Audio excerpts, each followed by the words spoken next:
Alors, Lightyear n'est pas mort. Ils vont reprendre l'activité donc sur la Lightyear 2.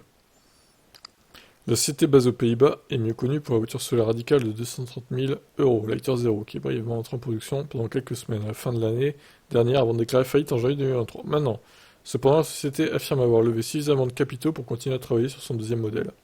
Je suis très heureux que nous ayons réussi à mener à bien la restructuration qui, selon nous, est dans l'intérêt du succès durable de Lightyear, en tenant compte des intérêts de ses parties prenantes, a déclaré Lex Sloot, PDG et cofondateur. L'ensemble, l'équipe et bon nombre de nos parties prenantes ont travaillé dur pour rendre tout ça possible. Je tiens à les remercier tous explicitement. Dans le cadre de la restructuration, la société d'exploitation, la société mère et la division des panneaux solaires ont été intégrées dans une nouvelle entité appelée Lightyear Technologies, qui emploie désormais une main-d'œuvre beaucoup plus petite, d'environ 100 personnes. Avant, c'était 600. Ah oui, quand même. De plus, Lightyear vendra certaines de ses actions et proposera aux enchères certains de ses véhicules de démonstration Lightyear 0, fabriqués avant la faillite, dans le but de lever des capitaux supplémentaires et de rembourser les créanciers. Voilà. Ouais, ça me paraît un peu fébrile quand même pour l'instant. Nous avons essayé de représenter au mieux les intérêts des employés des Pays-Bas et de l'étranger, a déclaré l'administrateur de la faillite. Dans le même temps, nous avons aussi essayé de limiter au maximum les dommages des créanciers. De cette façon, il y avait une chance de redémarrer.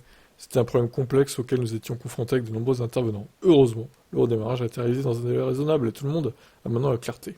Pour se remettre sur pied, Lightyear a été aidé par plusieurs investisseurs. L'Impact Investor Group a levé suffisamment de capitaux pour le redémarrage, tandis que SHV, DELA, tout ça, donc tous ces noms-là imprononçables, ont apporté la propriété intellectuelle de Lightyear à la société restructurée. Très bien.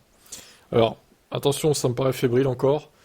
Ne pas se réjouir trop vite, parce que quand on voit ce qui s'est passé avec Sono Motors, par exemple, qui devait aussi produire une voiture solaire, bon, qui n'était pas tout à fait pareil que celle-là, quand même. C'était plutôt un cube solaire, Lightyear One, enfin, la Sono Sion, là.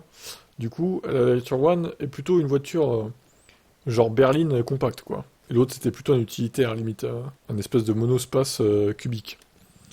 Bon, en tout cas, Sono Motors, c'est terminé. Donc, Lightyear, apparemment, ça va continuer, mais affaire à suivre quand même. Ouais, je vous laisse commenter.